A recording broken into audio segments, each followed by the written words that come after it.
The following is a Hoop Ball presentation.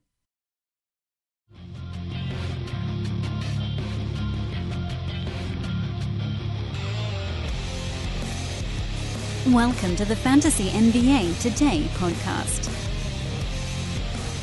Happy Thursday, everybody. Welcome to Fantasy NBA Today, a Hoop Ball presentation, and brought to you by Hawaiian Isles. Kona Coffee Company, keeping you wired here at the Hoob since 2018. I think I can say that now because it's officially been, we've rolled through one new year as partners with our good friends over at Hawaiian Isles.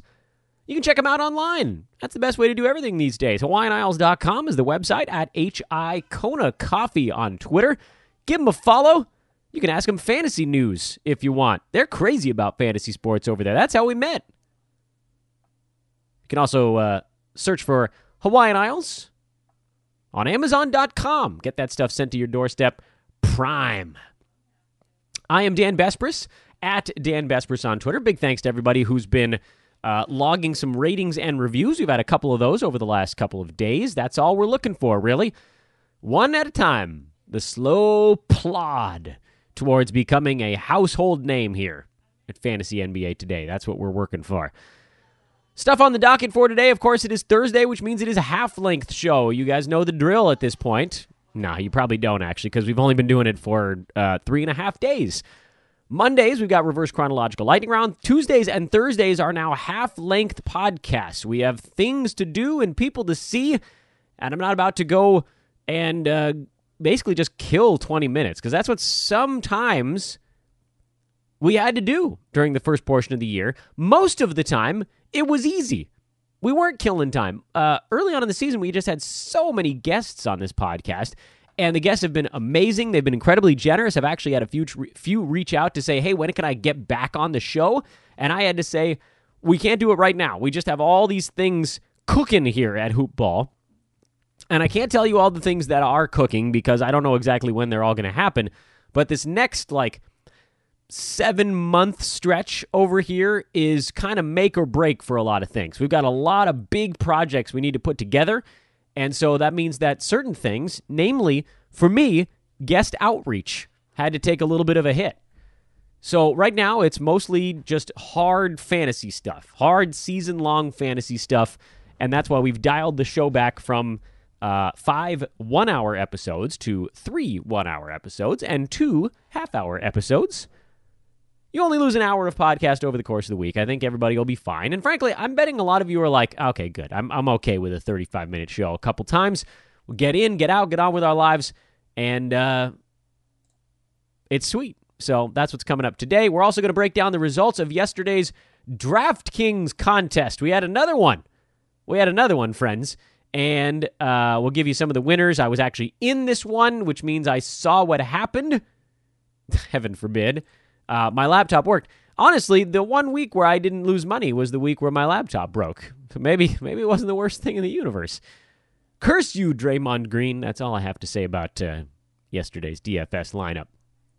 So we'll break down that. We'll list the winners. And, of course, if you are one of the winners and you listen to the podcast, you got to get in touch with us so you can claim your prize. We're getting some repeats up near the top. A couple of you really good DFSers starting to beat some people. Give the rest of us a chance, friends. Me in particular. I would really like to win one time so that I have the funds to continue playing. I don't want to have to buy in again. Get out of here with that. I don't buy in again. That sounds terrible.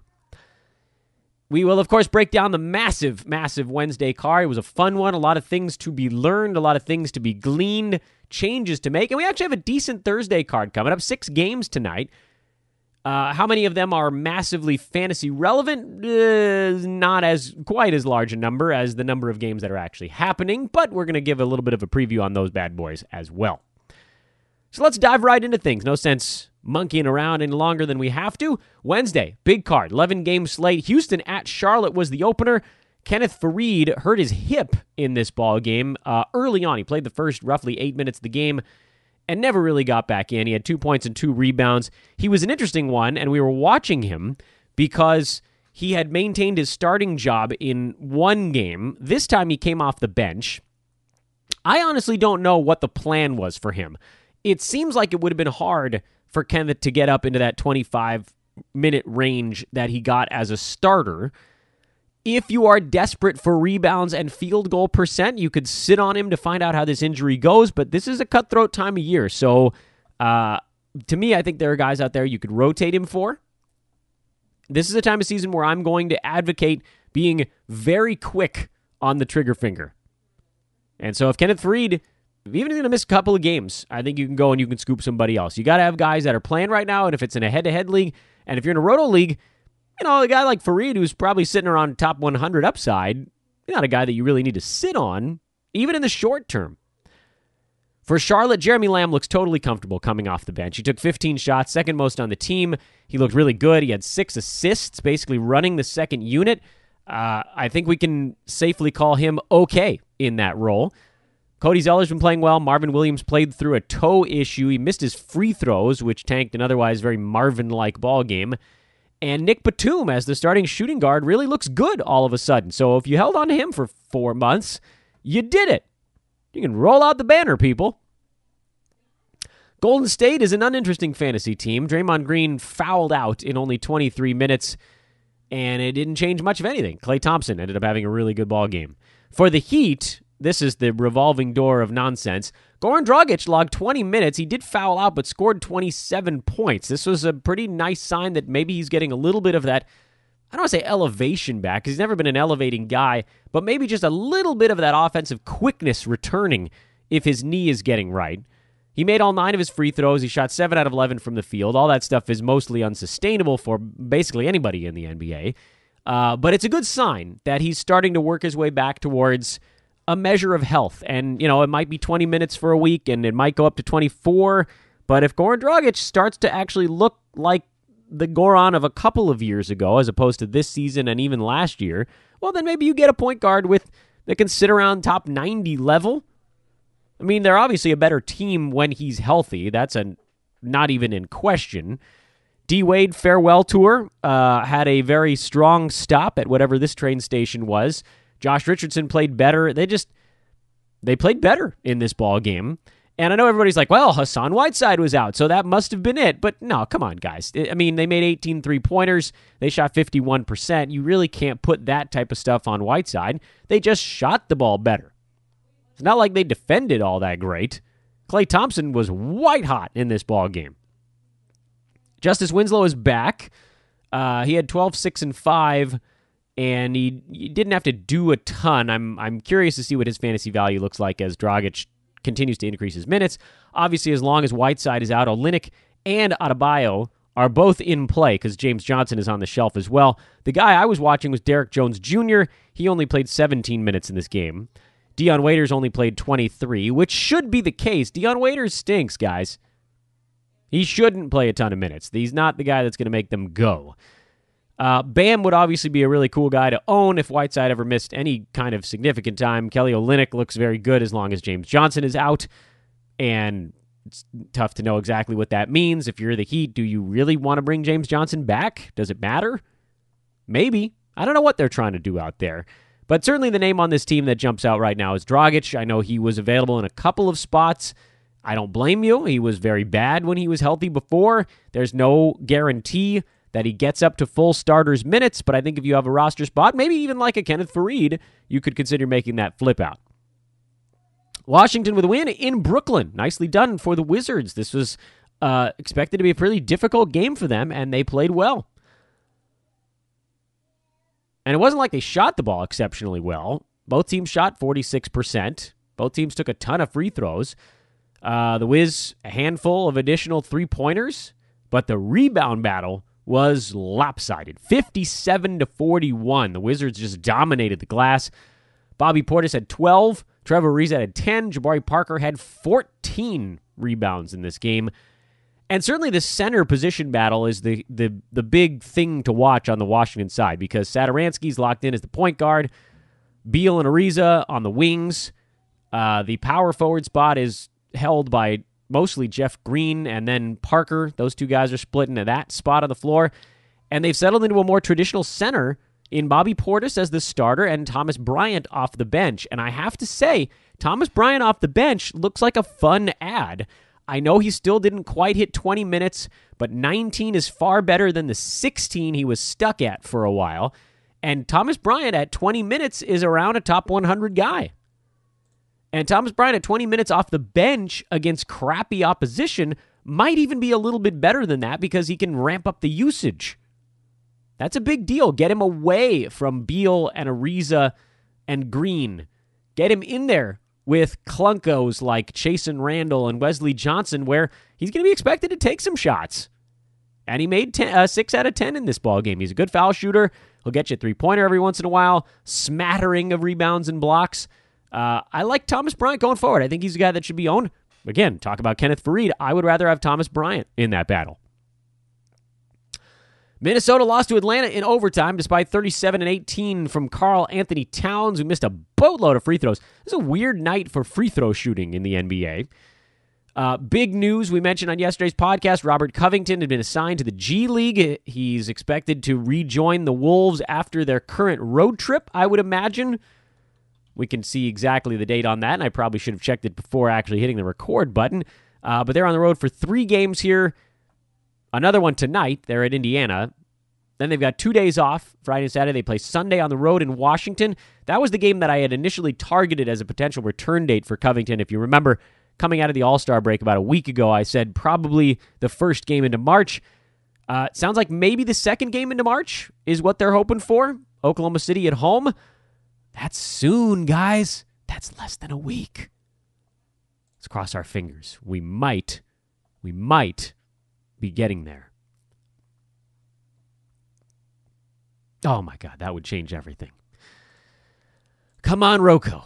Jeff Teague missed this one with knee soreness, and so Tyus Jones had 7 points, 11 assists, and a couple of steals. He is very much an assist and steals specialist. Derrick Rose played what had basically been like a recent high at 26 minutes because this game went to overtime. He had 18, 6, and 6. And I don't know that you trust anybody else on this team because Dario Saric, after a hot stretch, has gone cold as ice. He's 29 minutes in this game, and he went 1 for 11. He's a terrific buy low, or you just wait until somebody drops him because he ain't going to shoot 91. He's not going to shoot 9% the rest of the way. Trae Young, kudos, young man. He has really gotten better. 36, 8, and 10 is a big ball game for him. Not super efficient, but not terrible. And he made 16 out of 17 free throws. That's a big deal. The big note in this ball game for me, Taurean Prince, Kevin Huerter, Kent Bazemore, all healthy at the same time, and Baze saw 14 minutes of an overtime win. Baze is a drop. That's what we wanted to know. We wanted to know, could he keep any of his minutes when this team was fully healthy? And the answer appears to be a resounding no. Dwayne Dedmon had 7 and 10 with a block and a three-pointer, and he fouled out in 19 minutes. This could have really been a huge game for him, but he got worked over by Cat. DeAndre Bembry ended up playing well for whatever reason. Never know when that's going to happen. Taurean Prince, Kevin Huerter, to me, both look like drops. Also, you can't trust the wings on this team. 34 for John Collins, and still no defensive stats. The darndest thing with this young fella. Portland, a win in Boston. The Blazers are playing really well these days, and the Celtics aren't. Enes Kanter logged 18 minutes. We were hoping for 20. And it's a bit, I know you're like, okay, 18, 20, what's 2 minutes? It really adds up for him. 2 more minutes is basically another 10% on top of whatever he's doing. So 8 and 7 with 2 steals becomes 9 and 8. The percentages, which he missed a couple of free throws, but in general, he's 50% or higher from the field. Those little things, 1 extra shot, a half an extra shot, whatever it turns out to be, those do add up for him. He's still a hold for me, and he actually would have been among the more the solid fantasy contributors if he had just made his other 2 free throws. Simple as that. He got dragged down today by missing foul shots. Jake Layman was the other guy we were watching, and he was awful. I don't even think we need to keep him on the watch list. He sort of had his surge, and it looks like he's disappeared. As long as Mo Harkless, who played 37 minutes in this game, I mean, what can I say? You guys know we've had Harkless watch going all season long, and now finally, the time when we were like, I don't trust him to actually be able to stay healthy and play, and now he actually looks good. Now he looks like he's ready to go. I can't figure this one out. Come on, Mo. Just tell me if you're actually healthy or not. I'd have picked you up weeks ago if I knew you were going to play 37 minutes. I got to think he's due for a day off. No way he suddenly just gets healthy overnight. Anyway, I don't care about the Boston side. You know we're not really paying attention to them. Chicago got Chris Dunn and Otto Porter back, and it helped. Otto Porter had 20 and 6 with 3 steals, 3 blocks, 3 3-pointers. Threes are wild, baby. That's a great game for Otto. Zach LaVine had 30. Chris Dunn, not a great game from a popcorn line perspective, but 9, 4, and 4 with 3 steals and a 3-pointer. Made his free throws, didn't turn the ball over. This ended up being a pretty productive game for him.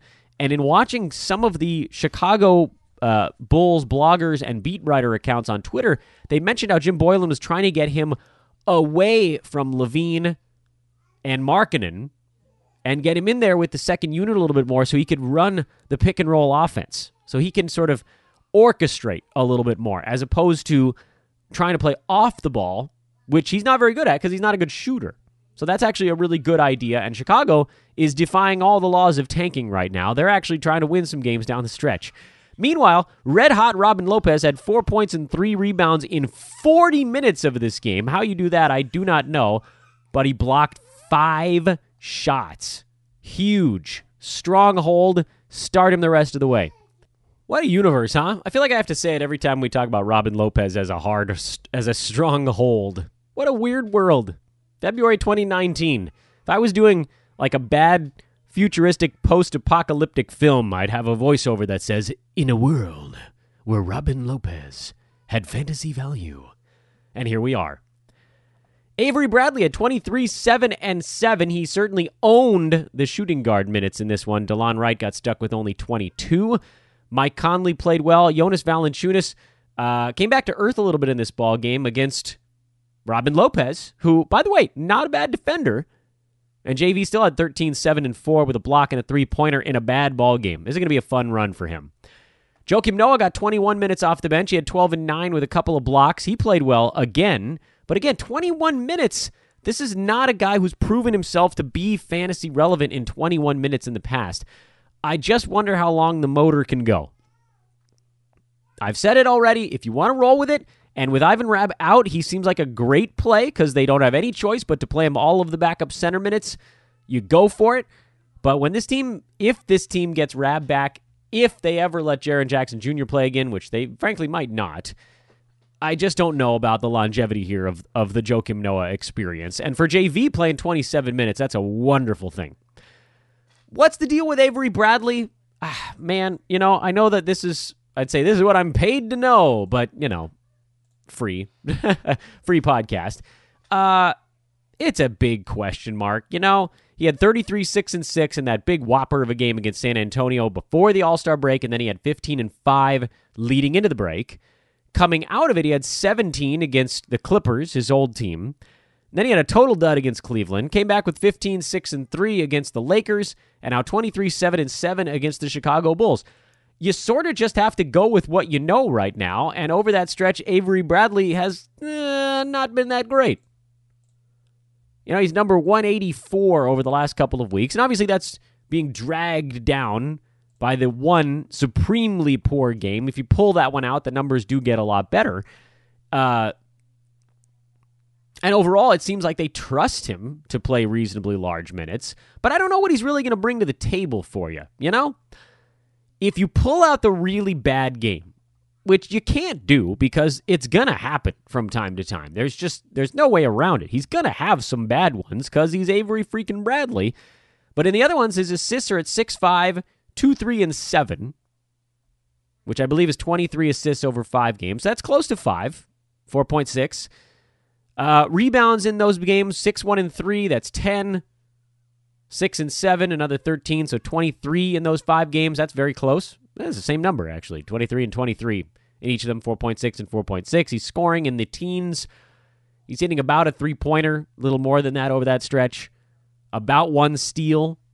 Not doing it on good shooting. The shooting has been very poor for him outside of the 33-point game back on the 12th. Otherwise, he's been not great, especially after the All-Star break. So I don't know if I should really recommend a pickup there. Frankly, I'd rather see DeLon Wright. It doesn't seem like they're going to shut down Bradley, though. So if you need a smattering of rebounds, assists, and scoring with maybe a steal and a little over a three-pointer on percentages that won't knock your socks off, have at it. To me, he's just not a difference maker. Detroit, San Antonio, we're on Wayne Ellington watch. He had 3 more three-pointers, and that's all you're really getting out of him. And my hope was that he could average more than 3 a game, but if he's stuck at 24 minutes, that's probably not going to happen. Derek White is getting revved up to speed. This is why we called him a must-add player if he'd been dropped in your league. 15, 6, and 4 with a steal and 2 blocks. San Antonio picks up an easy win at home. This is what they do. They're good at home. They're terrible on the road. Jakob Poeltl, they went the Twin Towers in this one. Do not pick him up. This was specifically to keep LaMarcus Aldridge from having to deal with Andre Drummond. That's it. Poeltl, go get him. Indiana at Dallas. The Mavericks have found something, and that something is a new starting lineup. Luka Doncic is effectively the 4, the 3? I think he's the small forward in their starting lineup. It's up for debate, I guess. Jalen Brunson is the starting point guard. Tim Hardaway Jr. is the shooting guard. Doncic the small forward, and it looks like Dwight Powell is the power forward to start the game, and Dirk at center. I don't know. Doesn't really matter. The point of this is Dwight Powell played 27 minutes in this game, and his numbers may not jump out at you. He missed a couple of free throws, which is somewhat unusual for him. He's a decent foul shooter.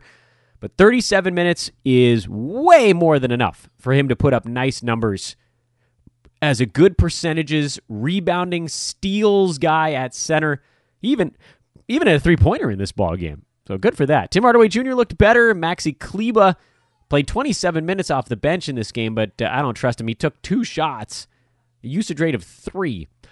Jalen Brunson had 24, 3, and 5 with 3 steals. I'm sure he's the name that you guys wanted to ask about because we've already talked about Dwight Powell, and my answer is nah. This is his second good game in about the last month, so nah. Tim Hardaway Jr., worth using. Luka Doncic, obviously. Dwight Powell is the third. No, you're not trusting Dirk Nowitzki because, well, they're going to run him out there a little bit here down the stretch because it's the farewell tour. But this is about as many minutes as he can handle. And if this is max Dirk Nowitzki and Dwight Powell still playing 37 minutes, that means he's locked into starters minutes right now. And I think he should be owned everywhere. We had him graded out at about a top 110 guy, but the expectation there was 28 to 30 minutes. If he's in the 32 to 37 range, he jumps up into that top 80 territory. He becomes a really interesting fantasy asset in the mold of kind of the Jonas Valanciunas stat set of good percentages, doesn't hurt you, usually missed some free throws in this one, mixes in a three-pointer, hustle stats, and plus he's out there long enough where he's collected a few assists of late. Not a ton, but 2, 3, that kind of thing. That's a big deal out of your center. So I love it. Patrick Beverley led the charge for the Clippers, who did lose this ball game, but man, I love Patrick Beverley. You guys know he was on my old man squad list, and I was so sad that he just didn't look like himself for the first 3 months of the year, but he does now. Montrez played well. Gallo took a bunch of shots and missed them. Lou Williams, likewise, but those are the only guys you're really trusting on this team. Utah's not an interesting fantasy team, so we're not going to we're not going to dig deep on that one. It's just sort of the same old stuff. Milwaukee, the one guy we've been sort of keeping an eye on is Niko Mirotic, just to get a feel for his minutes, and they are trending up, which is a really nice sign. I think you've got to be happy about that. Mirotic playing better, settling in with his new team. Nothing but upside there, and as I said, I think you're looking for top 75. Generally, we are devoid of news in the Kings game, but we did have something in this one, and it was injury-related. Marvin Bagley sprained his knee, and this is a team that's trying to make a push right now, so there may be an inclination to try to get him back sooner than later, but a sprained knee usually does take weeks and not days. So you're probably looking at a bunch more Harrison Barnes, would be my guess. You shift him up to the 4. Willie Cauley-Stein might get a benefit here. Any Bagley minutes at the 5 opening up allows him to play a little bit more. But Barnes, if he was dropped in your league, he now becomes a relatively interesting pickup because they need somebody to go and do a little bit of scoring in that front court. I did see him dumped in some spots, and for good reason. He's looked terrible. He's available. Somehow he's still owned in 78% of leagues. This I can't figure out. He's been pretty brutal this year and no better really since coming to Sacramento. But all of a sudden now a little bit of usage comes his way, and I think you could consider picking him up, especially when you think about the fact that this could actually be a multi-week absence and you might be getting into your playoffs. Consider it. Consider it, at the very least. And obviously with Bagley, he's been playing so well lately. This is a big shot to the gut for Sacramento, and you just have to hope that he gets back in relatively short order. That's it. I think that's all you can do. The Pelicans, I don't know, guys. I really don't know. Anthony Davis played his 20 minutes-ish. You knew Julius Randle would have a big game back at Staples. That was an easy one. You figured Elfrid Payton would play decent minutes, Drew Holiday would play decent minutes, but then beyond that, it's just this wild mishmash. Cheick Diallo left the game with an eye issue, so his minutes were depressed a little bit. Kenrich Williams, Darius Miller, they ended up locked into a little bit of a timeshare, and Frank Jackson played more. I said it on the Real Big Three podcast, and it's not a full no Pelicans allowed sign on my treehouse, because obviously the main guys are simple enough. And Elfrid Payton now is getting the usage rate that he was never going to get if Etuan Moore was playing full complement of minutes, and if Drew and AD were playing their normal complement of minutes.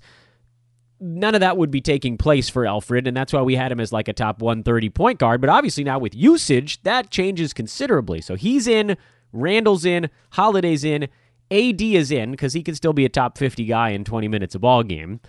And then it's just this total grab bag of goons. And I'm not doing it. Diallo was the one that I have one eye on right now, because when he's getting his 18 to 20 minutes, he's doing that quick producing thing. The Thomas Bryant lines in 18 to 20 minutes. The Rashawn Holmes 18 to 20 minutes stuff. Again, with the eye issue in this one, so that sort of artificially drove the numbers down. He's the one guy to me on this team outside of the core group that you can actually put on your watch list. And then for the Lakers, you guys know the story at this point. It's the main dudes. That's it. It's the main dudes. JaVale McGee had serious foul trouble in this game, which is a shame because he actually looked good in like the 5 minutes he was on the floor. LeBron, he's playing hard these days. Ingram is playing really well these days. He's starting to come into his own a little bit more. This is kind of like what we saw from Randall in the second half of last year, where all of a sudden it looked like the game started to crystallize a little bit. Kuzma looks good. Rondo played better in this one, but, whatever. And Reggie Bullock is close, but not really something I'm all that intrigued with. I think it's LeBron, Kuz are your standard 9-cat guys. McGee is sort of right on the cut line, and then Brandon Ingram is more in that points league mold. And that's your Whopper of a Wednesday, ladies and gentlemen. I hope that helped in some capacity. Thursday. Let's take a little bit of a look ahead. We'll try to keep this thing moving along in our, again, abridged Tuesday, Thursday shows these days. Golden State is in Orlando. Nothing from a fantasy perspective in that basketball game. Minnesota is at Indiana. Nothing really outside of injury watch. Sounds like Domantas Sabonis will likely miss another ball game. By all accounts, Minnesota, we're waiting on any news on Jeff Teague and or Covington. I'm not expecting him for this ball game, but, you never know. Cleveland at New York. This is one where I think we do need to keep an eye on it from a fantasy perspective. We've been seeing kind of a mishmash at center for the Cavs. Ante Zizic some games, Larry Nance Jr. on others. Kevin Love has obviously been playing better. Colin Sexton has actually been a little bit better lately, and it's not the Trae Young level jump where he's suddenly become mostly fantasy relevant, but Sexton's starting to get some more three-pointers, the assists outside of that last ball game, and they got worked over by a very good Blazers team. The fantasy numbers are not really bearing out the change for him, but for Sexton, he's more of a top 150 guy over the last couple of weeks as opposed to a top 200 guy.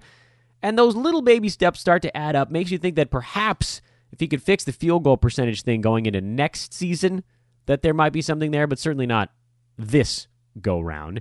And with New York, it sounds like DeAndre Jordan is going to miss another one, which means Mitchell Robinson can just go nuts and drive me wild with glee.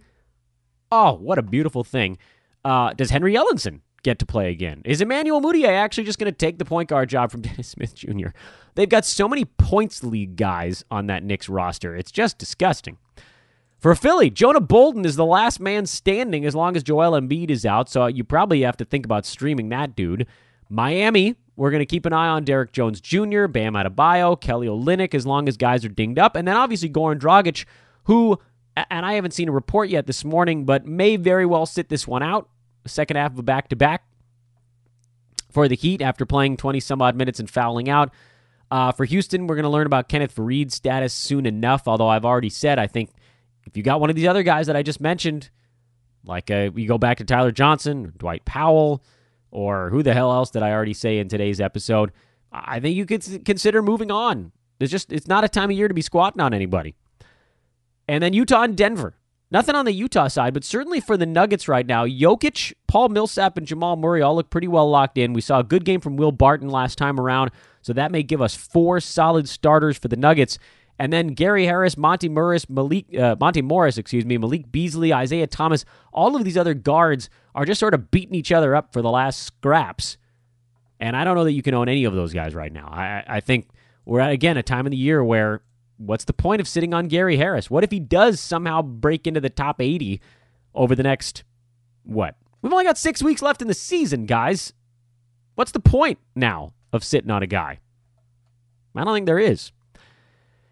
Any additional questions on today's podcast, bring it on over into the Twitter sphere at Dan Bespers, as I've said before. And please, this is what I'm doing down the stretch now until we run another special at Hoopball. I'm begging you guys, if you have a moment, boot up the podcast app on your mobile device. I think for me, I've got an iPhone. It's not a super new one, but it still works. And you got the little purple podcast app. It's very simple to use. You run a search for Fantasy NBA Today in that podcast app, and you click on the name of the show. Let's see. I'm gonna do it right here while we're on air. Here's the search button. I'm typing in Fantasy NBA. Oh, look at that. I typed in Fantasy NBA, and the only result that came up is Fantasy NBA Today. I'm going to click on it. I'm going to click on the show title, not a name of an episode. Oh, look at that. Things look pretty good right there. Now, how in the world, where do I find the rate and review button? Let's see if I can locate that. Asher, can you locate the rate and review button on this? I'm going to see if my 2-year-old can do it. Where's the button to rate and review the podcast? Hey, you. You, Daddy. Well, he didn't want to figure it out, so I had to. It's simple enough. Once you click on the name of the show, you scroll all the way to the bottom. Swipe all the way down, and then you can see the ratings and reviews section, and you can just rate it right on there.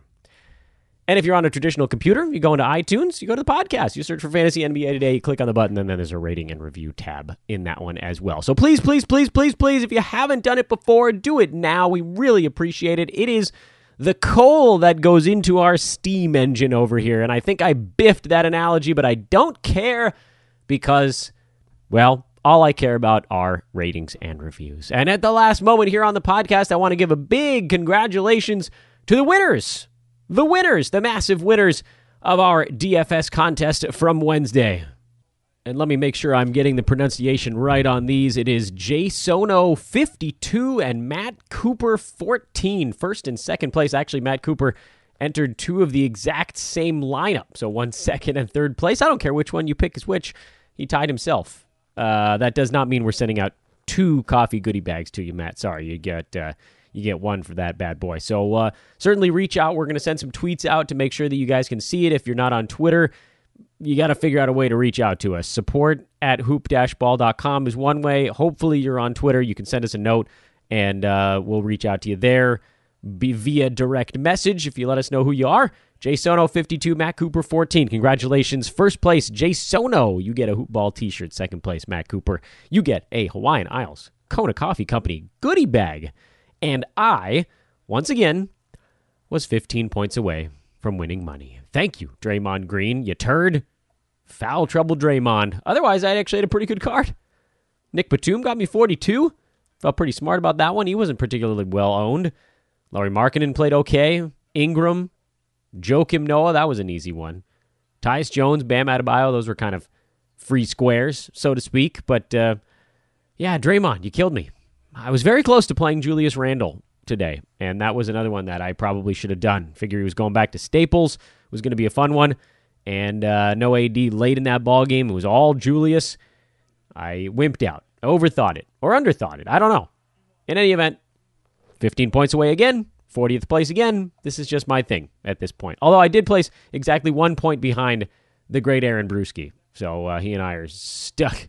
We're glued to this nonsense together. Someday, Brew, someday, we'll piecemeal this thing together. Maybe it'll be next week. The last $3 in my account. Might have to buy in again. Anyway, that's our DFS wrap-up. Tomorrow, we'll talk to the great Aaron Brewski. Stories from the week gone by. That'll wrap up our week here on Fantasy NBA Today. Enjoy your Thursday, everybody. The 6-game card. We'll talk to you tomorrow.